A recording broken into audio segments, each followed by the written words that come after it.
guys, Brigid from Rooted Sky Homestead. Today we are making maple keys, roasted maple keys, excuse me. So the first part of the process is gathering them, and we have a really beautiful silver maple in the backyard. And this was the first year it was old enough that I tried tapping the tree for syrup, and we didn't get a big yield. But that was a very interesting and fun process. And now we're on to the next part of gratitude with the tree and all that it's offering. I don't know if you've ever had maple flowers, but if you get the chance next spring, they're quite delicious and easy to come by. And there's different types of maples, and the flowers look different for each maple.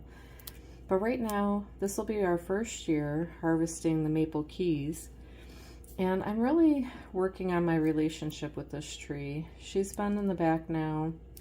I shouldn't say she. They've been in the back now on the homestead for 10 plus years.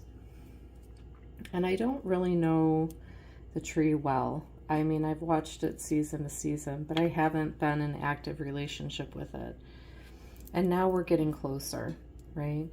I received an offering, like an opening to tap the tree, which I don't know if you've ever tried to tap a maple tree. I don't think I had the right equipment or just, the feel for it. And it turned into a bloodletting. I gave just as much blood as I received from the tree.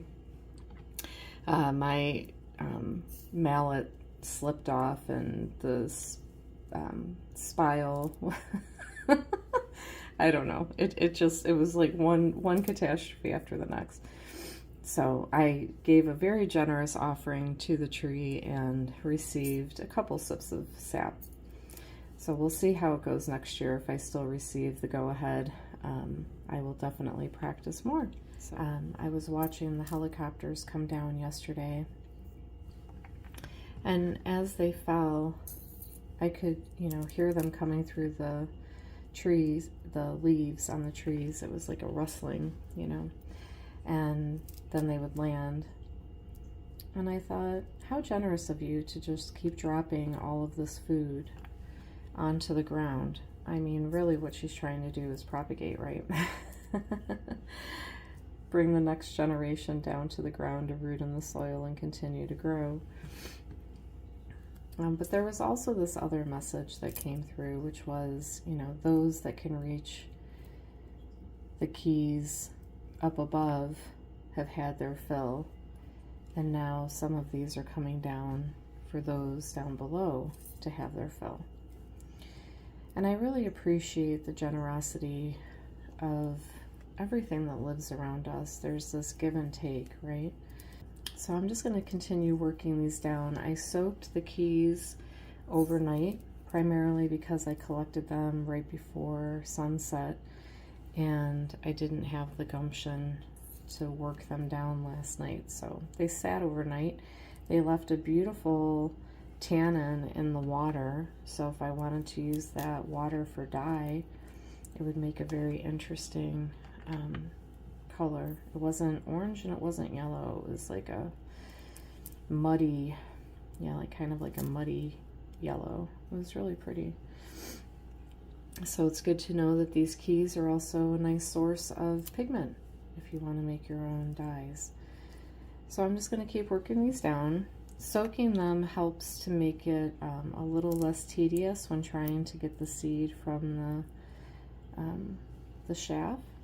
So you just bend this part, sorry, there you go. Take this part and bend it up, and then it continues to peel down to the tip, and then out comes the seed.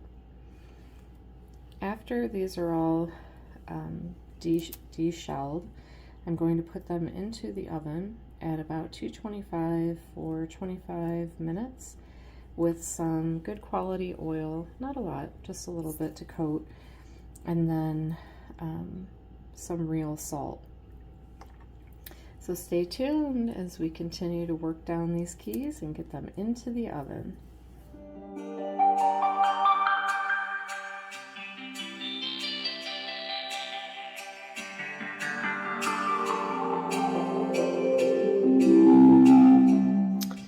All right, so here we have roasted and cooled maple nuts, maple seeds, whatever you want to call them. I did not use oil, I just used salt. They're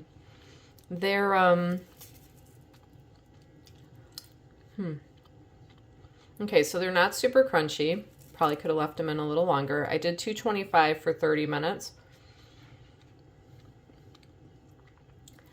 You know, they taste very green and fresh. Kind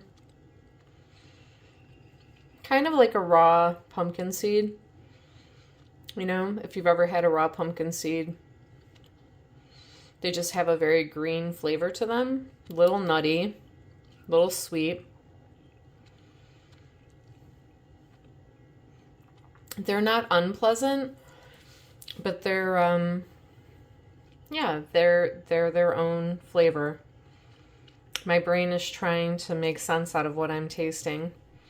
There's a little bit of a back note, like a little bit of a sourness. Very, very subtle. Yeah, I would definitely do this again.